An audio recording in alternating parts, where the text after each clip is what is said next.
Para Laboratorio Olarte Yacle es un gusto darles la bienvenida a nuestro webinar mensual. Estamos muy contentos de tener con nosotros a la doctora Cristania Echeveste Mora. La doctora el día de hoy nos va a platicar de una prueba molecular con análisis de biomarcadores tumorales desde RNA mensajero E6, E7 para prevención de cáncer cervicouterino. Es todavía un tema muy relevante para las mujeres en la actualidad y queremos que la doctora nos brinde esta ponencia. Voy a platicarles un poquito de la trayectoria de la doctora Echeveste. La doctora es médico egresado de la Universidad de Guadalajara. Cuenta con la especialidad en cirugía oncológica por el Instituto Materno Infantil del Estado de México. Tiene la subespecialidad en ginecología oncológica por el Hospital General de México. Está recertificada por el Consejo Mexicano de Oncología. Cursó el diplomado en laparoscopía en el Hospital Ángeles Londres, colposcopía en el Hospital General de México. Cuenta con fellows en Massachusetts General Hospital y una maestría en administración de hospitales por la Universidad IEU. Le agradecemos mucho, doctora, el haber aceptado la invitación y le dejo los micrófonos para poder ir iniciando la ponencia. Muchas gracias y bienvenida. Muy buenas tardes a todos. Es para mí un gusto poder hablar sobre esta innovación en tamizaje y en cuáles son las metas y qué se está haciendo en el mundo, en la tecnología, para disminuir tanto los diagnósticos, sobre todo tardíos en nuestro país de cáncer cervicuterino, pero además para el diagnóstico temprano, vigilancia, seguimiento y prevención del cáncer cervicuterino. Vamos a dar inicio un poquito sobre cuáles son los objetivos de la Organización Mundial de la Salud.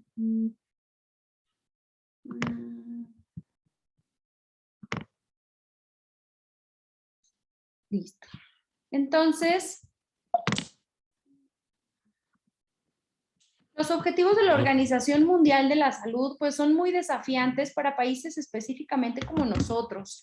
La cobertura de la vacunación que nos están poniendo pues es del 90%. Eso es viable y lo podemos ver incluso este año en el Congreso Europeo de Virus de Papiloma Humano. Pues sí, existen ciertos países que ya empiezan a tener un esquema de vacunación para virus de papiloma humano completo, incluso con vacuna no navalente, cosa que ni siquiera tenemos países en vías de desarrollo. Pero bueno, estos son los objetivos para lograr disminuir a largo plazo para el 2030 el cáncer cervicuterino. Además, una cobertura en la detección, que es lo que nos importa en la plática del día de hoy, del 70%. Y de las pacientes ya diagnosticadas, el porcentaje que quieren que esté tratada es el 90% en estos objetivos. ¿Cómo planean que se hagan estos objetivos? Bueno, pues todo radica, sí, en la prevención, como vimos, la vacunación es una parte muy importante, pero así también el tamizaje. ¿Qué vamos a hacer para el tamizaje? Bueno, pues la citología convencional y de medio líquido la reservan, pero en combinación con otras cosas. Como podemos ver aquí, para el 2018, la Asociación Americana de Oncología, que es la ASCO, la que nos rige a los oncólogos, pues nos habla ya de que para entornos básicos podemos utilizar más la colposcopía que la citología sola para un tamizaje, dado que nos da el apoyo visual para poder detectar y tratar. Para todos los entornos y donde se tenga, bueno, la economía para poder hacer un mejor tamizaje, 100% nos dicen que las pruebas moleculares pues son ya el presente para lograr estos objetivos. ¿Y por qué se llegaron a estos objetivos? Finalmente, ellos lo que hacen es dar recomendaciones, pero basados en evidencia científica. Entonces, en evidencia científica tenemos la comparación de qué pasa si hacemos tamizaje solo con citología, qué pasa si lo hacemos con pruebas moleculares de PCR o si hacemos PCR más citología. En este esquema podemos ver que la línea azul, que es la de arriba, a largo plazo empieza a perder relevancia en cuanto a detección de lesiones que nos importan, que son las de alto grado, NIC3 o mayor, o sea, un cáncer invasor. A largo plazo, pues sí podemos tener que a lo mejor la primera vez tuvo su citología positiva, pero a los 2, 24, incluso 72 meses, esto va disminuyendo, esta detección va disminuyendo. No así con las pruebas de PCR, que son la línea punteada en rojo, y bueno, si lo hacemos en combinación, citología y PCR, no hay tanta diferencia, pero mejora un poco si se hace el cotest. Por lo tanto, ellos definen que la citología sola no, pues no la recomiendan para la detección de lesiones NIC3 o mayor. Y sin embargo, sí se predice el utilizar estas pruebas moleculares, sobre todo las que utilizan RNA mensajero, para predecir qué lesiones van a avanzar. ¿Qué ha pasado? Bueno, en el 2012 iniciaron los estudios que nos ayudan a definir cómo vamos a hacer estos tamizajes y de dónde sale todo esto. Y entonces, para el 2015, gracias a estos estudios, pues ya se definió que tanto por la FDA como por las sociedades más importantes, una que es la Americana de Colposcopía y la segunda que es la Sociedad de Ginecología Oncológica, que el tamizaje se debe de hacer o con el PCR-DNA como única prueba o en cotest con la citología. Así es la forma en la que estas guías, sobre todo americanas, nos determinan el tamizaje. 3 años después, en el 2018, la Organización Panamericana de la Salud nos dice, bueno, pues que también nosotros en Latinoamérica necesitamos hacer estos cambios y necesitamos agregar las pruebas de DNA para el tamizaje en Latinoamérica. Y que además esto lo debemos de hacer o apoyarnos, ya que tenemos mucha población cautiva con algo que se llama autotoma, el poder utilizar herramientas que permitan que las mujeres que por algún límite cultural o de educación no acuden a revisión, esta herramienta del autotoma nos permita llegar a ellas y poder alcanzar estos porcentajes de pacientes tamizadas. Además, que ya sabemos que entonces los PCR son muy importantes, muy relevantes para el diagnóstico y tamizaje, tenemos que no importa no nada más saber que tenemos un BPH positivo. Esto, bueno, sabemos y lo vamos a ver más adelante, la prevalencia es altísima. Y entonces esta revisión sistemática en el 2020 nos determina Bonde y sus colaboradores que importa además cuál BPH tenemos. No es lo mismo tener, como vemos en estos cuadros, BPH 16 que tener BPH 66. Entonces, en el primer recuadro podemos nosotros ver en la línea roja, ese es el BPH 16, que incluso llega a tener un riesgo relativo de 10 o mayor para evolucionar de un NIC2 o incluso un cáncer invasor. Sin embargo, nosotros podemos ver en esta misma diapositiva que en el último recuadro tenemos en las franjas rojas el BPH 16 y en las franjas moradas tenemos los que son sí de alto riesgo, pero de menor tanto incidencia como de menor agresividad. Son 35, 39, 68, 51, 56, 59 y 66, donde su riesgo relativo de progresión es menor a 3, o sea, 3 veces menor riesgo, 3 veces mayor riesgo, perdón, de progresar a lesiones de NIC3 o mayor respecto a aquellas que tienen un BPH 16 positivo, esto tomando que la paciente ya tenga una lesión de bajo grado, ¿no? O sea, ¿cuáles de estas van a progresar a NIC2 o mayor? Por lo tanto, sí está bien tener pruebas moleculares, tener un PCR positivo, pero importa también genotipificar, importa saber cuál virus tenemos. Revisión sistemática entonces define que definitivamente el tratamiento y seguimiento para BPH 16 tiene que ser muy diferente porque su riesgo relativo de progresión pues va a ser mucho mayor a diferencia del resto de BPH o de genotipos de BPH.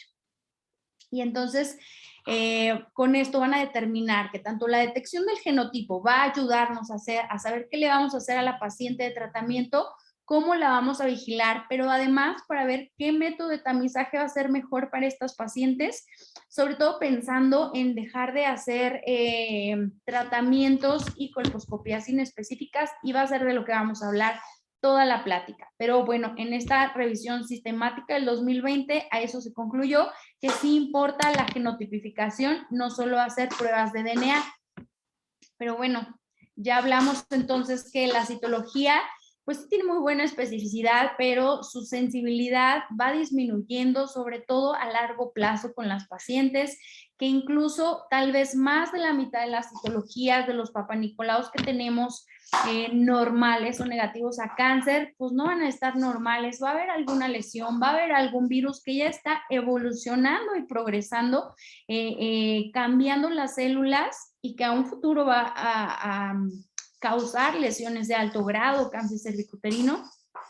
Ya mencionamos que sí, el DNA es buenísimo, una fantástica aportación, pero que no nos va a decir si esta paciente va a progresar o no. No podemos tratar a todas las pacientes que tienen DNA positivo. Entonces, ¿qué sigue en esto? Bueno, pues sí, las pruebas moleculares, pero ahora reflejado en RNA mensajero. Es el que tiene el valor predictivo más alto para decir qué paciente sí va a progresar y qué paciente no va a progresar. ¿Y cómo se sabe esto? Bueno, pues basándonos en que a partir del 2002 empieza un boom en cuanto a estudiar el virus de papiloma y cómo lo vamos a detectar, nosotros bien sabemos que una vez que el virus entra en contacto con las proteínas, pues principalmente dos va a presentar este virus, va a ayudar a que entre a la célula y entonces una vez entrando a la célula va a estar en contacto con las proteínas de acción tempranas E6 y E7. E6 y E7, pues nosotros sabemos que ellas se encargan de tener estos genes de P53 y retinoblastoma, que no solo van a hacer que el virus pueda replicarse o duplicarse mucho más rápido, sino aparte progresar, que haya, que la telomerasa deje de funcionar y entonces haya senescencia celular, que esta célula no solo no pueda repararse por nuestro genoma, sino que además progrese a proliferar y a involucrarse a la célula. Entonces, por lo tanto, este descubrimiento de lo que hace 6 y 7 tuvo un rol muy impactante a partir del 2012 para ver cómo vamos a detectar y a prevenir y tratar. En este recuadro entonces vemos que una vez que entra en contacto el DNA con la célula, una de dos, o va a haber una regresión de la lesión o va a haber una progresión.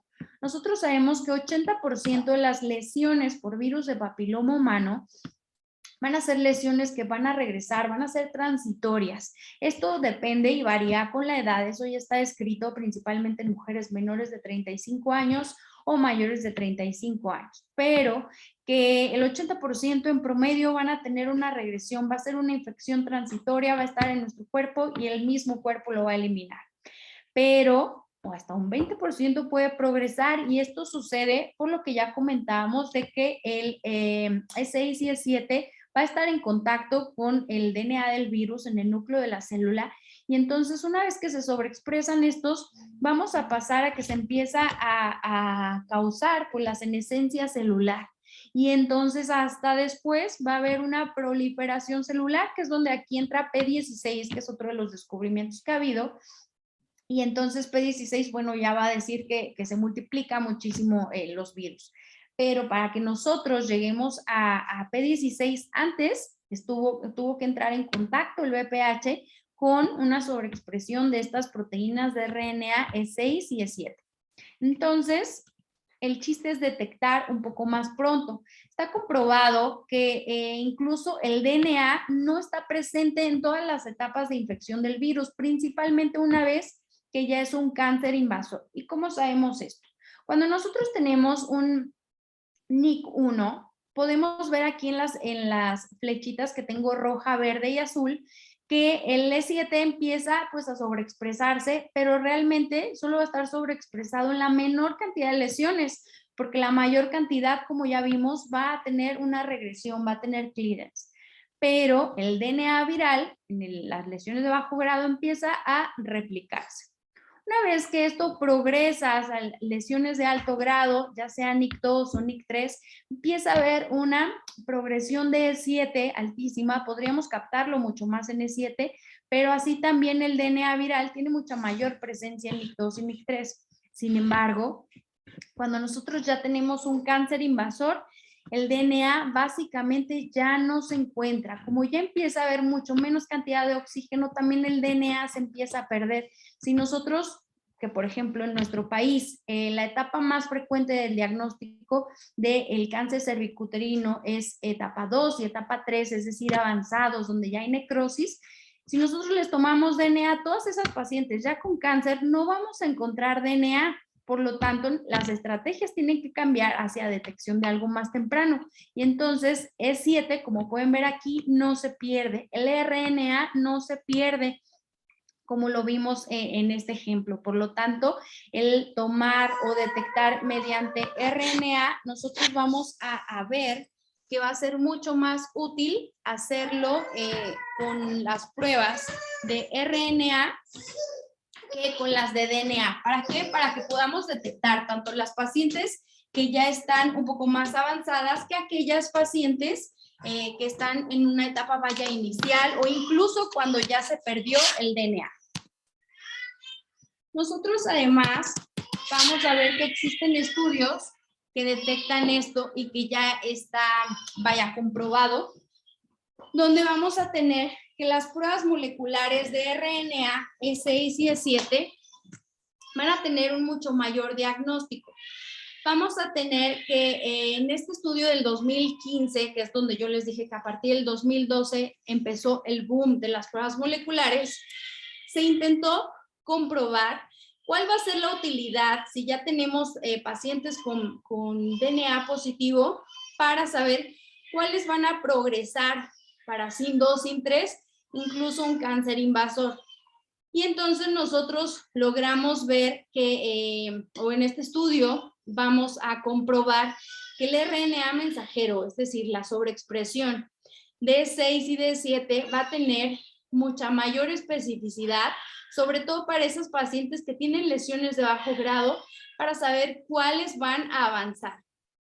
Y sobre todo, que se van a ver beneficiadas aquellas pacientes que tienen más de 40 años, que son aquellas que tienen menos riesgo de que tengan regresión de la lesión.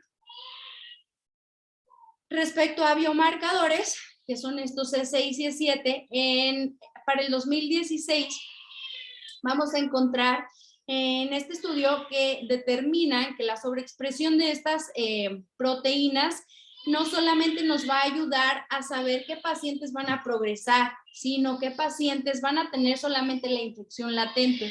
¿Y esto en qué nos va a ayudar? Nosotros sabemos que las infecciones persistentes son las que van a llevar a la sobreexpresión y a la proliferación descontrolada del virus de papiloma humano. Si nosotros a todas las pacientes que tienen infecciones transitorias las tratáramos, realmente si agrupáramos solo el 8% van a persistir y progresar a una lesión NIC3 o cáncer cervicuterino. Es por eso que en este estudio demuestran que la utilización de estos sobreexpresión de estas proteínas nos va a ayudar a ver qué realmente número de pacientes van a progresar a lesiones de alto grado y además qué seguimiento le vamos a dar a estas pacientes, sobre todo con el objetivo de disminuir la cantidad de colposcopías, que es sobre todo orientado hacia el número de pacientes que son tratadas. ¿Qué pasa cuando nosotros comparamos la sensibilidad y la especificidad de estas pruebas? O sea, ¿sí le vamos a hacer solo DNA o también RNA? Entonces, aquí nosotros vamos a poder ver respecto a múltiples estudios comparados que la sensibilidad es muy similar respecto a RNA y DNA y nosotros podemos encontrar la manera de mejorar esa especificidad de la que carece el DNA.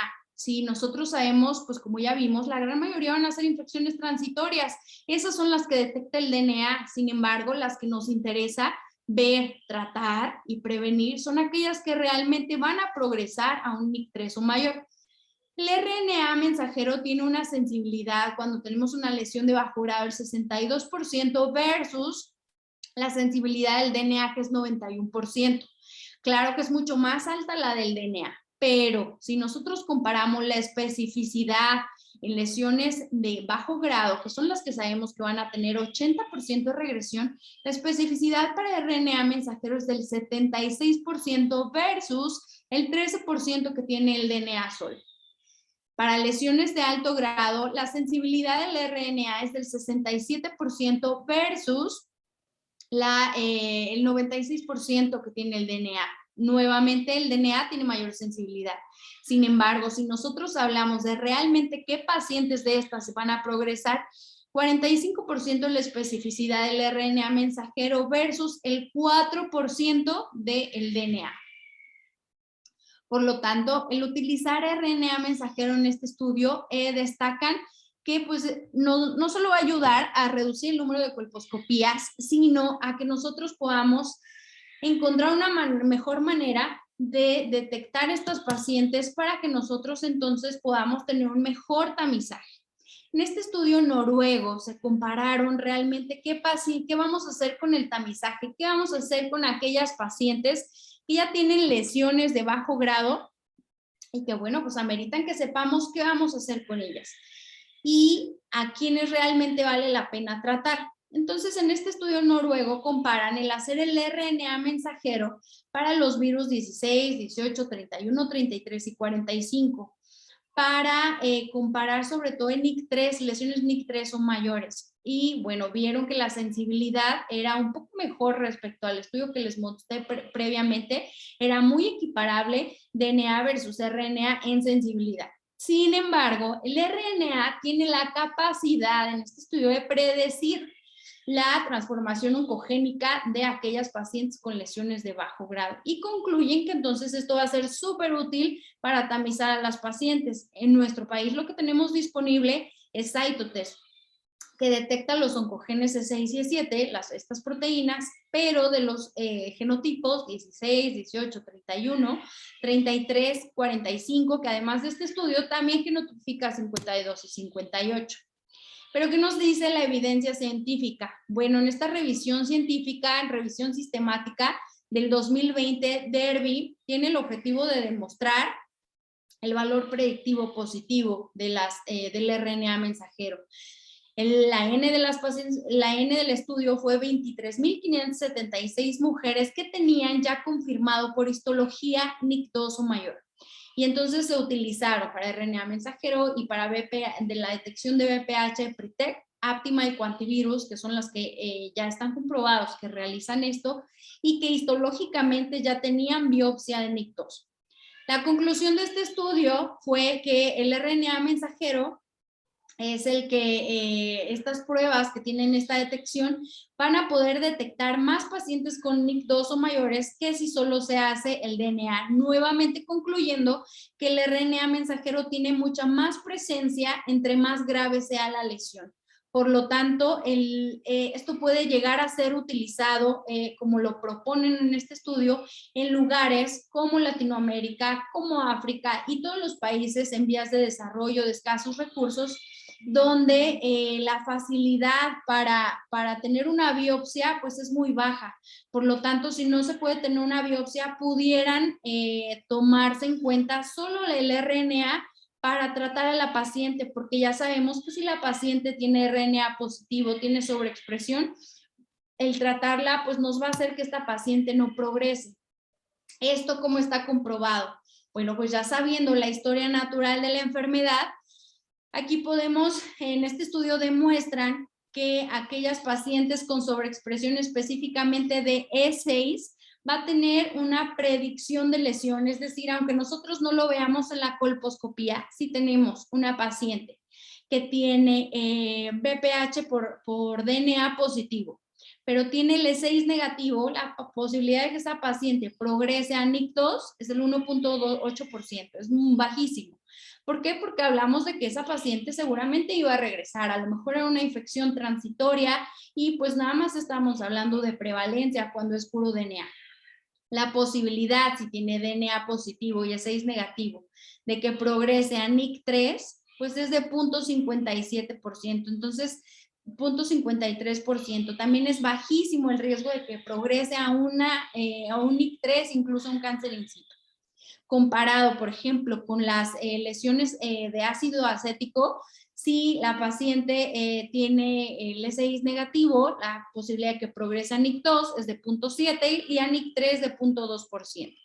Y si lo comparamos con tener un BPH positivo, pero aparte tener S6 positivo, tiene una posibilidad de progresar del 18% a un NIC2 y de 14% a NIC3. Por lo tanto, el tener esta prueba nos va a ayudar a encontrar ese porcentaje que sí va a progresar. ¿Eso es malo para nosotros? No, porque realmente nosotros, aunque disminuyamos la cantidad de tratamientos que se hacen por esas pruebas de BPH positivas, realmente a quienes vamos a encontrarnos en las clínicas de colposcopía, de tratamientos colposcópicos, va a ser a esos pacientes que sí van a progresar, aquellos pacientes que tienen el riesgo de ser NIC2, NIC3 en un lapso de incluso 5 años antes de que lo veamos en la colposcopía. La conclusión que ellos vieron entonces fue que aumenta la fuerza predictiva 10 a 26 veces que si solamente tenemos DNA, el hacerlo con E6.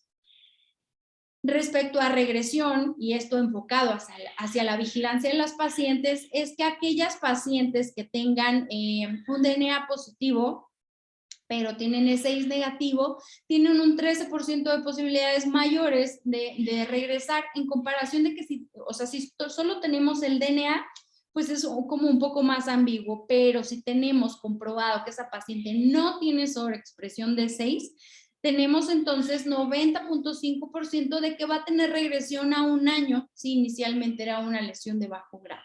Por lo tanto, el tener E6 negativo o no tener la sobreexpresión de estas proteínas nos predice a qué pacientes no vamos a tener que darles tal seguimiento.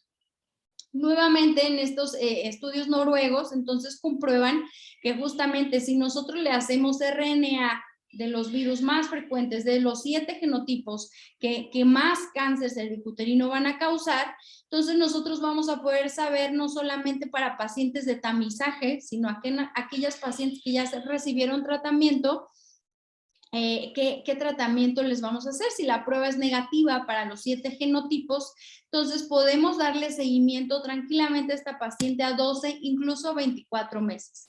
Y esto lo propusieron, bueno, en Europa respecto a seguimiento, y que además no es lo mismo estar positivas en RNA para un genotipo que para 2 o para 3 o más genotipos.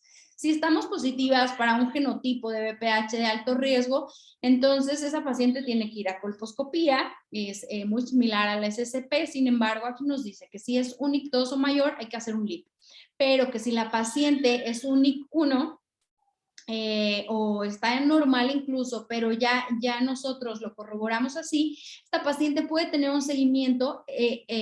Aquí lo que hace énfasis es que este seguimiento debe de ser con RNA mensajero a 12 meses, no con PCR.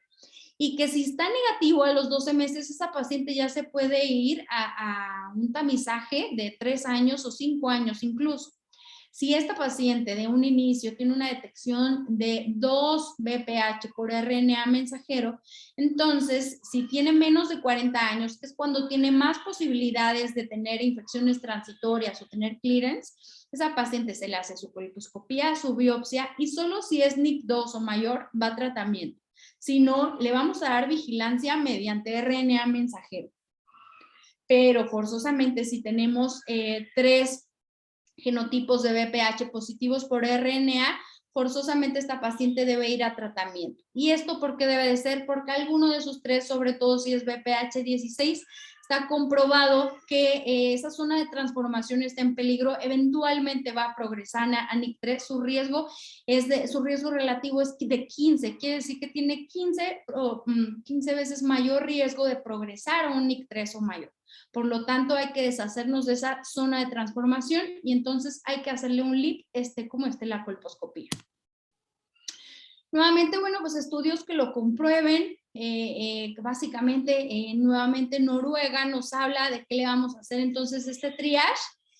Este estudio nos habla de aquellos pacientes de bajo grado. Se utilizaron 311 mujeres las que fueron estudiadas que tenían lesiones de bajo grado. Les compararon si tenían DNA, MA y aquellas que tenían aparte hacerles RNA. Y entonces la conclusión fue que sí, pues salían muy altas en DNA, sin embargo, hacerles el RNA disminuye la cantidad de mujeres que van a colposcopía. Por lo tanto, es muy útil en mujeres que ya tienen BPH, no solamente aquellas que vamos a tamizar, sino ver a quienes sí ameritamos hacerles un tratamiento o no. Por lo tanto, vamos a no sobresaturar las clínicas de colposcopía y quienes realmente lo ameriten, vamos a tener una más rápida citas, por así decirlo, para atenderlas.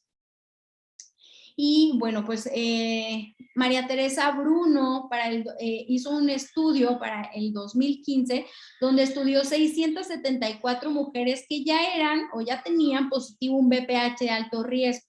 Y entonces comprobó qué se le va a hacer a estas pacientes y demostró que la prevalencia, bueno, es altísima. Sin embargo, que a todas las que eran de alto grado, básicamente había una correlación con que tenían además sobreexpresión de 6 y de 7. Por lo tanto, esto nos ayuda a nuevamente confirmar que realmente E6 y E7 va a estar presente siempre en las NIC3 o mayores, que son las que nos importan, son las que pueden avanzar a cáncer. Sin embargo, nuevamente, en este estudio noruego comparan ahora si hay que hacerle RNA mensajero a todos los genotipos, o realmente no es necesario hacer este estudio a todos los genotipos de BPH. Y este estudio compara hacerlo para los 5 genotipos más frecuentes versus a los 14 genotipos de alto riesgo. Se utilizaron 564 mujeres y entonces este estudio nos demuestra que no fue necesario hacer la genotipificación de RNA mensajero para todas estas pacientes, que se obtuvo básicamente 57% más de DNA positivo que para RNA, y por lo tanto la detección de NIC3 aumentaba mucho más, suficiente con hacer genotipificación de RNA solo para 5 genotipos. Y bueno, pues en este estudio italiano, aquí nos hablan sobre cuál va a ser la efectividad de realizar el estudio de E6 y E7 a las mujeres, pero específicamente NIC2 o mayor, ya no hablando de bajo grado, sino solo de alto grado.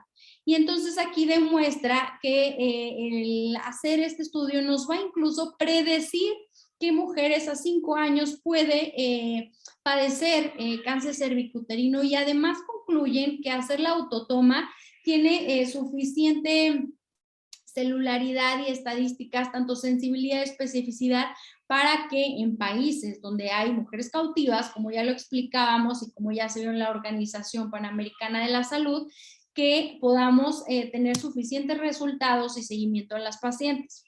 Concluyendo entonces en este estudio por Serrano y colaboradores, que quienes se van a beneficiar de las pruebas de detección de RNA mensajeros, así moleculares, pero más allá. Bueno, todas las que tengan DNA positivo para empezar, ¿sí?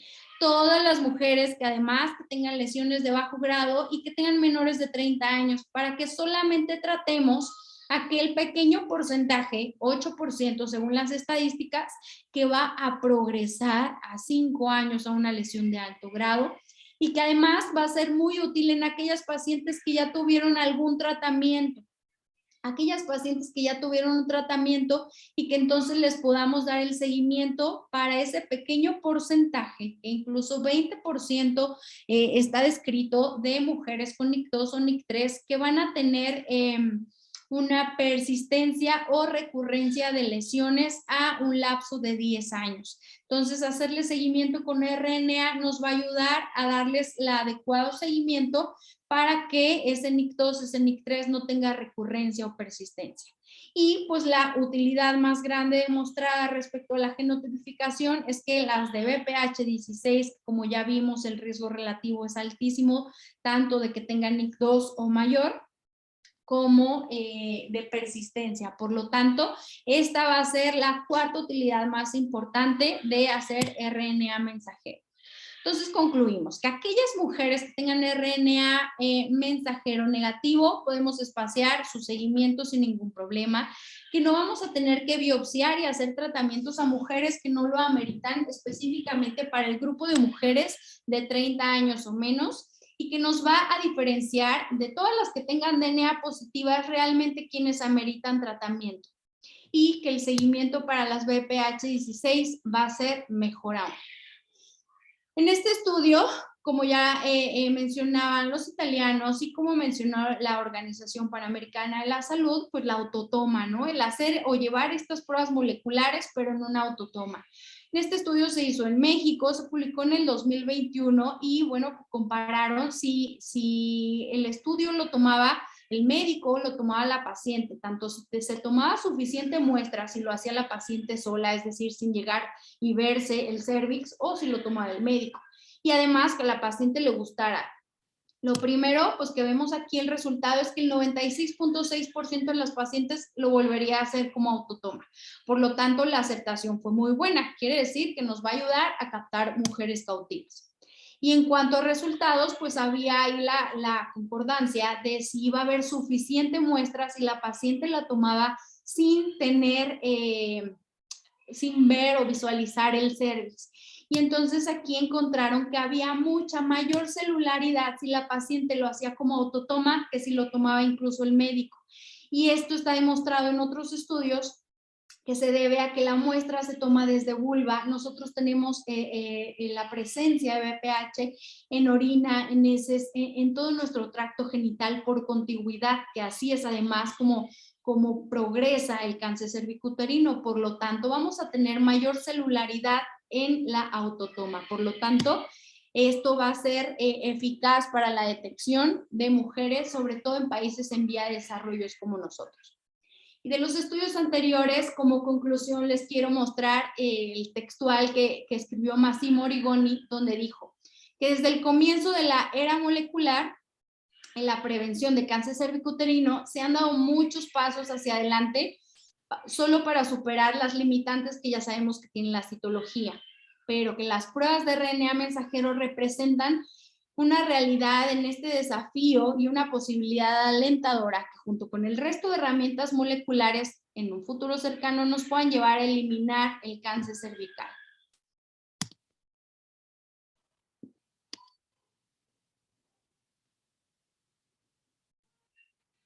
Muchísimas gracias, doctora. Una ponencia muy brillante e interesante. ¿Tenemos preguntas? Voy a proceder a hacer la lectura de las mismas. A ver, tenemos la primera. ¿Qué prueba es más sensible? ¿La molecular E6-E7 o la prueba de biomarcadores P16 o KI67?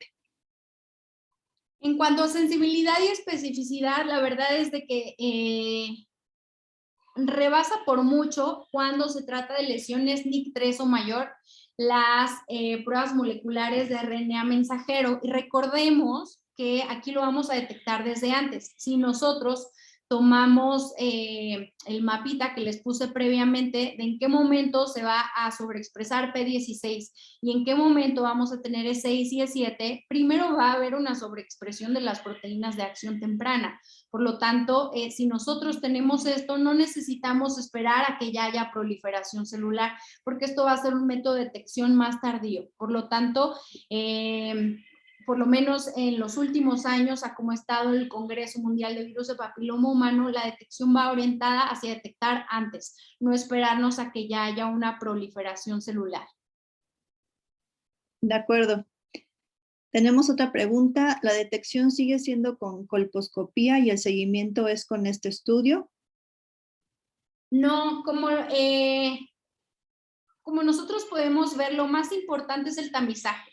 Entonces, en el tamizaje, el hacerlo colposcopía únicamente, pues sí se puede, sí es lo único que nosotros tenemos a nuestro alcance. Entonces, tenemos que adecuarnos a esto.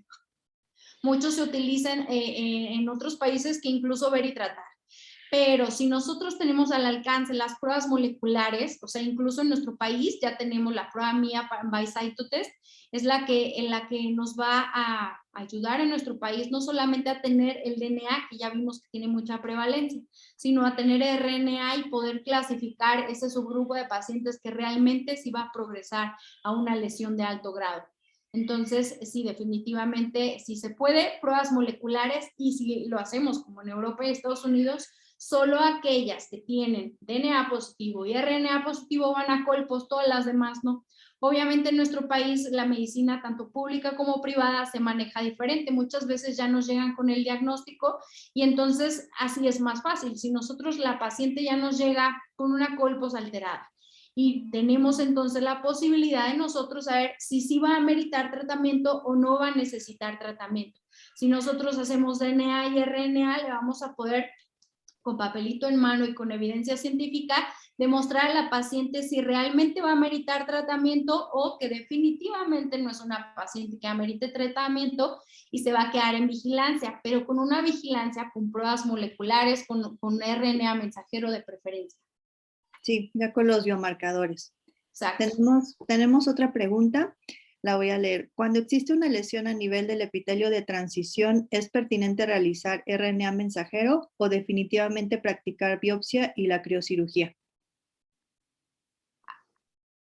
No, definitivamente RNA mensajero. Uno, porque si esta paciente tiene sobreexpresión de E6 y de E7 y nosotros demostramos que es de bajo grado y tiene esta expresión, pues le vamos a hacer el tratamiento que corresponda por la profundidad de invasión. Pero si es una lesión de alto grado, esta paciente por la crío no tiene ningún beneficio y sobre todo no nos da histopatología para que nosotros podamos hacer el tratamiento adecuado por la profundidad de invasión. Por lo tanto, no. En este caso, hacer los marcadores biomoleculares y en base a eso el tratamiento, la verdad es que con crío pues no tanto. Sí nos sirve porque podemos eliminar zona de transformación, pero si es nictoso mayor, pues vamos a necesitar hacer forzosamente un asa, un cono. Ok. Tenemos otra pregunta. ¿Qué precauciones se toman contra las ribonucleasas? ¿Qué precauciones? Ajá.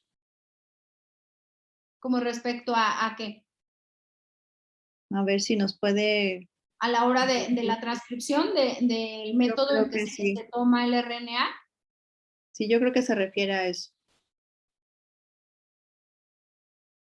Pues eso básicamente, o sea, por ejemplo, aquí quien lo haga, Aptima o quien esté realizándolo, pues va a ser acorde a la celularidad y que no se pierda esto.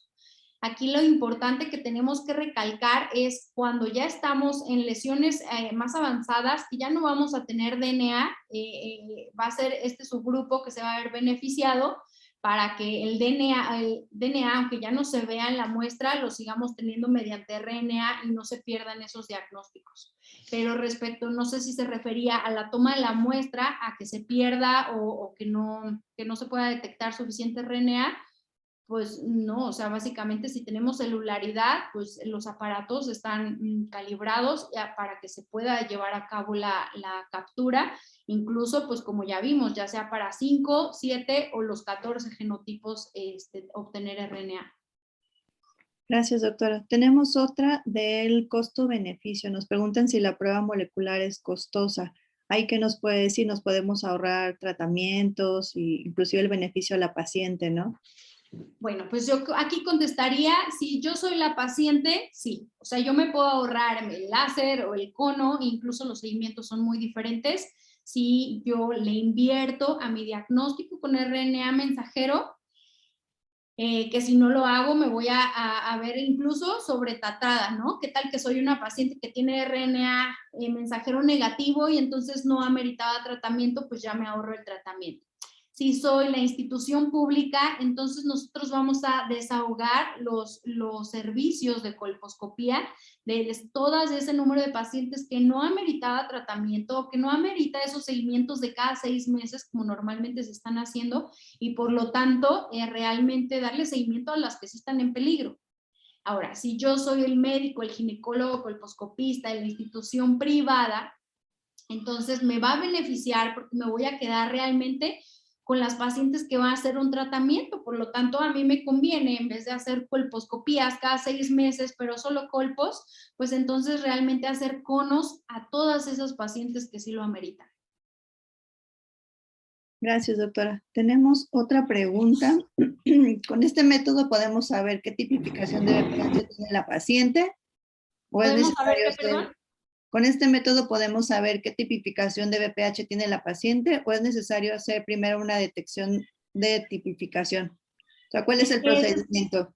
ese es el beneficio de utilizar Cytotest y genotipificar de esta manera, que no solo nos va a genotipificar DNA, sino también RNA de 7 genotipos. Entonces, ese es el beneficio, o sea, que no tengo que tomarle varias muestras a la paciente, sino que la paciente llega una vez y ya nada más la cito el resultado para ver si ocupa tratamiento o no, o su seguimiento, depende de lo que estemos haciendo. Gracias, doctora. Tenemos otra pregunta. Si el paciente tiene otro fenotipo diferente a esos 7, ¿la prueba de 6E7 tendrá falsos negativos? No, porque recuerden que la posibilidad, por ejemplo, si tuviera el 66, que es el que menos riesgo oncogénico tiene, las posibilidades de progresión son de 0.8, por lo tanto no es mayor problema respecto a eso. De todas maneras, pues aquí lo que nos va a conferir también va a ser la clínica, pero sobre todo el seguimiento. Recuerden que gran parte del beneficio del RNA mensajero es el seguimiento a los 12, a los 24, o sea, el hecho de que nos pueda predecir lesiones de alto grado. Gracias, doctora. Tenemos una última pregunta. Nos preguntan, cuando hay un BPH NIC2 y hacen una crioterapia, ¿cuál es el seguimiento que se debe de llevar después? Bueno, quiero suponer que es porque le hicieron una crio a un NIC2, porque no se debe de haber hecho, se tiene que hacer el ASA, forzosamente necesitamos profundidad y necesitamos márgenes libres y bueno, y aún así el riesgo de recurrencia y de persistencia va a existir. Por lo tanto, supongamos que ya nos llegó así, que ya le hicieron una crio y entonces nosotros, ¿qué le vamos a hacer?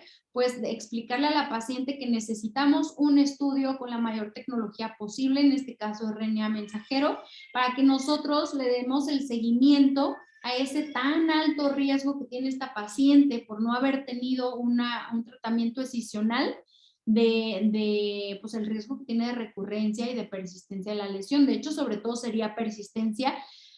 Probablemente incluso si sale ya con sobreexpresión después de su tratamiento, pues entonces hacerle el ASA inmediatamente a esa paciente porque se quedó vaya con la lesión ahí. Muchas gracias, doctora. Ya dimos lectura a todas las preguntas. Nada más como conclusión, ¿en qué momento se recomienda entonces hacer E6, E7? Para que se queden con esa idea. Bueno, como conclusión, uno lo podemos hacer como tamizaje. Específicamente mujeres mayores de 30 años son las que más se van a beneficiar, pero cualquiera, o sea, sana, cualquier mujer que llegue a tamizaje. Opción 2 es aquella mujer que ya nos llega con un DNA positivo, llega asustadísima porque ya le dijeron que tenía BPH y bla, bla, bla, y entonces nosotros vamos a utilizar esta prueba para discernir qué le vamos a hacer a esta paciente que ya tiene un BPH de alto riesgo. Tercero, aquella paciente que ya tiene una lesión colposcópica y queremos saber si amerita el tratamiento o no. Y cuarto, aquella paciente que ya tuvo un tratamiento, el que haya sido por una lesión de bajo grado o de alto grado, y utilizar esta prueba como seguimiento de la paciente. Muchas gracias, doctora. Le agradecemos mucho la participación. Déjenme ver si no hay algo más. Ya por último. No, creo que el correo se los voy a poner en el chat. Para cualquier duda o comentario. Sí, con mucho gusto. Muchas gracias, doctora. Ahí están los datos de la doctora Echeveste. Le agradecemos muchísimo, doctora, la presentación, su tiempo y la brillante ponencia. Les agradecemos también a todos los que se conectaron el día de hoy con nosotros y nos vemos el siguiente mes para otra sesión igual. Muchísimas gracias, que tengan muy buena noche. Gracias a ustedes, hasta luego, buena noche. Bye, bye.